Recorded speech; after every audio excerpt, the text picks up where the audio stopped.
អ្វីដែលគួរឲ្យជឿចាប់បំផុតនោះគឺភីគីស៊ីមគេមានគម្រោងការវាយប្រហារមកលើខ្មែរយើងយ៉ាងច្បាស់លាស់ទុកជាមុនទីហ៊ានយើងបានត្រឹមឈរអើតមើលដំបូលផ្ទះខ្លួនឯងពីចម្ងាយទាំងទឹកភ្នែកហូរស្រក់ស្រណោះដីភូមិនិងផ្ទះសម្បែងដែលធ្លាប់ដេកពួន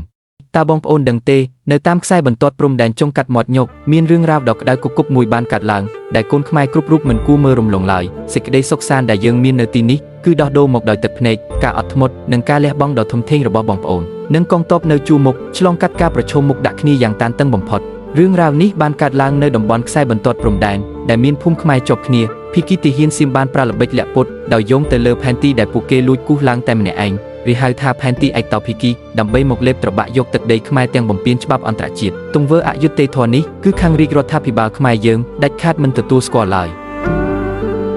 អ្វីដែលគួរឲ្យជឿចាប់បំផុតនោះគឺភីគីស៊ីមគេមានគម្រោងការវាយប្រហារមកលើខ្មែរយើងយ៉ាងច្បាស់លាស់ទុកជាមុនដោយសារតែដឹងថានឹងមានការបាញ់បោះទម្លាក់គ្រាប់ពួកគេបានលួចជំនះប្រជាជនរបស់គេចេញពីតំបន់ព្រំដែនតាំងពីមុនពេលបើកឆាកប្រយុទ្ធម្លេះដើម្បីត្រៀមលក្ខណៈបើកការវាយប្រហារមកលើដីខ្មែរយើងទាំងមិនដឹងខ្លួនចំណែកខាងខ្មែរយើងវិញដោយសារមិននឹកស្មានថាគេហ៊ានធ្វើទង្វើខុសខើដល់ថ្នាក់នេះទើបមិនបានគ្រោងទុកជាមុនឡើយប៉ុន្តែដោយសារភាពឆ្លៀសវៃយោធាយើងបានលួចជំនះប្រជាជនមុនបានខ្លះហើយនៅពេលគ្រាប់ប្លង់ចាប់ផ្ដើមធ្លាក់ភ្លាមអាជ្ញាធរខ្មែរបានប្រញាប់ប្រញាល់យកឡានក្រុងមកដឹកជម្លៀសបងប្អូនប្រជាពលរដ្ឋជាបណ្ដាភ្លាមតែម្ដងក្នុងពេលគ្រាប់កំពុងប្លង់នោះកងទ័ពខ្មែរយើងបានបង្ហាញពីភាពអត់ធ្មត់ជាបរិមាត់ពួកគាត់សុកចិត្តទ្រាំទ្រសម្ពាធអបក្រសោបអាវុធទាំងទឹកភ្នែកមិនទាន់វាយបកភ្លាមទេព្រោះចង់ទុកពេលដណ្ដើមអាយុជីវិតដើម្បីជម្លៀសស្ត្រីក្មេងៗនិងចាស់ជ្រីចេញទៅកាន់តំបន់សុវត្ថិភាពអស់ជាមុនសិននេះហើយជាទឹកចិត្តដែលថែបលះបង់ដ៏ធំធេងរបស់ទ័ពខ្មែរ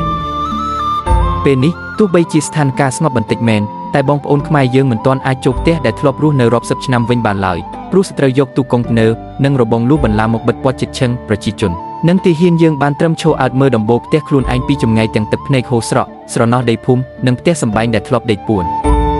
ប៉ុន្តែថ្នាក់ដឹកនាំយើងលោកមិនបណ្ដោយឲ្យពលរដ្ឋឯកឡើយលោកបានពន្យល់ថាចំនួនរវាងប្រទេសនិងប្រទេសគឺត្រូវដោះស្រាយតាមផ្លូវច្បាប់អន្តរជាតិដែលត្រូវប្រើពេលយូរមិនមែនដូចជាចំនួនរបងផ្ទះជាប់គ្នានៅតាមភូមិរបស់យើងតែអាចដោះស្រាយភ្លាមបាននោះឡើយហេតុដូចនេះលោកបានសម្រេចសាងសង់ផ្ទះដ៏កក់ក្ដៅរាប់ពាន់ខ្នងនៅតំបន់សុវត្ថិភាពជូនដល់បងប្អូនរងគ្រោះភ្លាមតែម្ដងការសាងសង់ផ្ទះនេះគឺធ្វើជូនមួយគ្រួសារទទួលបានផ្ទះមួយខ្នងចំណែកប្រជាពលរដ្ឋយើងវិញពួកគាត់មានការយល់ដឹងខ្ពស់មិនអាក់អន់ចិត្តឬខឹងសម្បារឡើយគឺរួមសុខរួមទុក្ខនិងមានការអត់ធ្មត់ជាមួយរដ្ឋាភិបាលជានិច្ច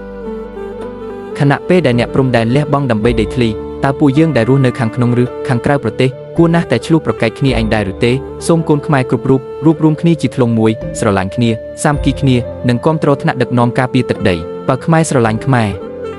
គ្មានសត្រូវណាបំផ្លាញយើងបានឡើយសូមជួយចុច share វីដេអូនេះម្នាក់មួយដើម្បីជាកម្លាំងចិត្តដល់ទ័ពជួរមុខ